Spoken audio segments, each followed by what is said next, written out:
GDP बढ़ी लेकिन कर्ज भी बढ़ा। कोई उधार लेकर आगे बढ़ा तो कोई बिना कर्ज के तेजी से निकला।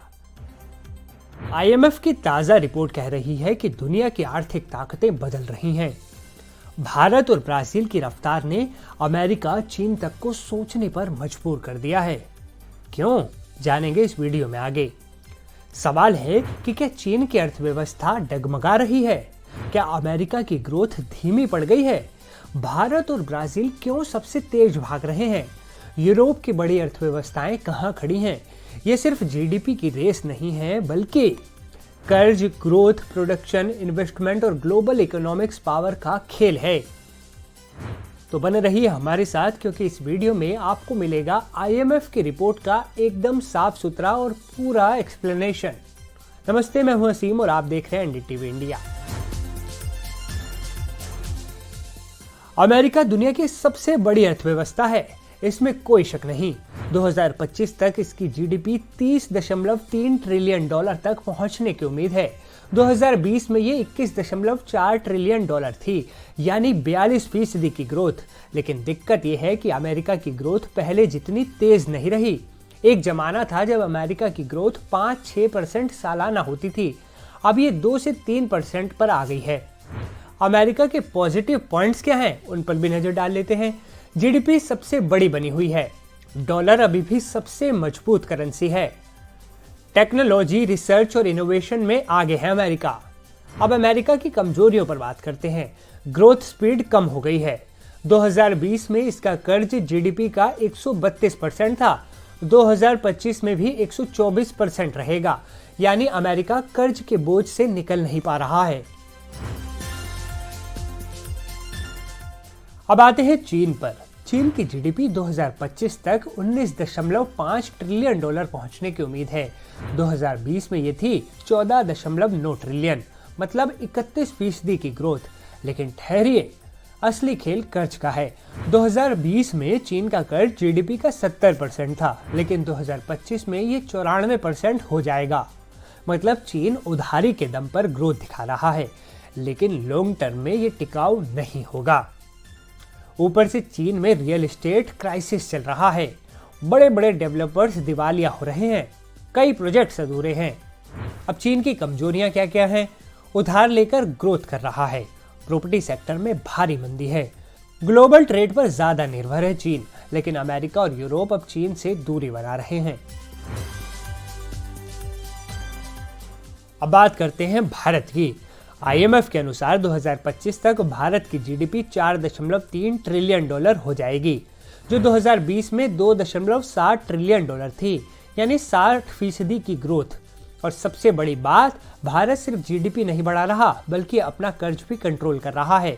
2020 में भारत का कर्ज जीडीपी का 88% था, 2025 में 83 रह जाएगा, यानी हम बिना ज्यादा कर्ज लिए आगे बढ़ रहे हैं। भारत की ग्रोथ मुख्य रूप से मैन्युफैक्चरिंग, डिजिटल सेक्टर और सर्विस इंडस्ट्री की वजह से हो रही है। भारत के बाद जिस देश ने सबसे ज्यादा तेज ग्रोथ दिखाई है वो है ब्राजील। 2025 में ब्राजील की जीडीपी $2.3 ट्रिलियन होगी, जो कि 2020 में $1.5 ट्रिलियन की तुलना में 56% की ग्रोथ है। और सबसे अच्छी बात, इसने भी अपना कर्ज कम किया है। 2020 में ब्राजील का कर्ज जीडीपी का 96% था, जो 2025 में 92% रह जाएगा। अब आते हैं कनाडा पर। कनाडा की जीडीपी 2025 तक $2.7 ट्रिलियन होगी, लेकिन इसकी ग्रोथ स्पीड महज 22% होगी। 2020 में इसकी जीडीपी $2.2 ट्रिलियन थी, जो 2025 तक सिर्फ $500 बिलियन बढ़ेगी। और कर्ज 2020 में ये जीडीपी का 117% था, जो 2025 तक 107% रह जाएगा, यानी कर्ज घटेगा, लेकिन ग्रोथ बहुत स्लो है कनाडा की। अब बात करते हैं जर्मनी की, जो यूरोप की सबसे बड़ी अर्थव्यवस्था है। यूरोप में सबसे मजबूत इकोनॉमी कौन सी है? जर्मनी। 2025 तक इसकी जीडीपी $5.5 ट्रिलियन होगी, लेकिन 2020 में ये $4.5 ट्रिलियन थी, यानी ग्रोथ सिर्फ 22%।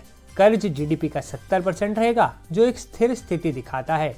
यानी जर्मनी की अर्थव्यवस्था मजबूत है, लेकिन चीन या भारत जैसी स्पीड इसमें नहीं है।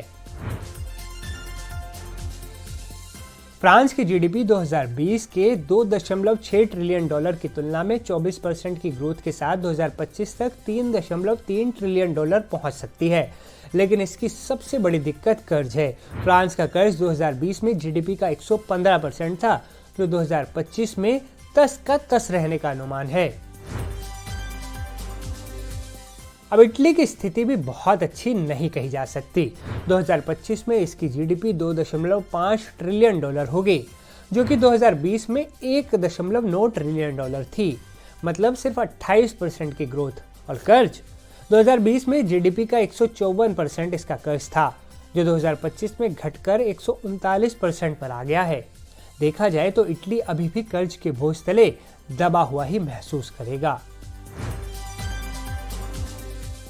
आईएमएफ के मुताबिक जापान की जीडीपी 2025 तक घटकर 4.4 ट्रिलियन हो जाएगी, जबकि 2020 में ये 5.1 ट्रिलियन थी और इसका कर्ज 249%, दुनिया में सबसे ज्यादा। अब सोचिए, इटली अगर 139% कर्ज के बोझ तले दबा हुआ महसूस करेगा तो जापान के फिर क्या ही कहने।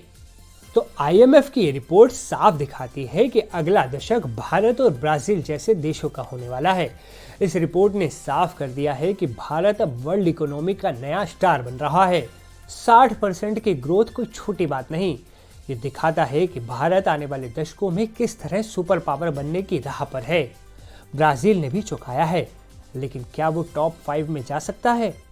अमेरिका अभी भी नंबर 1 पर है, लेकिन ग्रोथ धीमी हो रही है। चीन अब भी बड़ा खिलाड़ी है, लेकिन उसकी नींव कमजोर होती जा रही है। यूरोप की बड़ी अर्थव्यवस्थाएं भले ही स्टेबल हैं, लेकिन ग्रोथ में पिछड़ रही हैं। चीन और जापान का कर्ज उनकी ग्रोथ को अंदर से खोखला कर रहा है।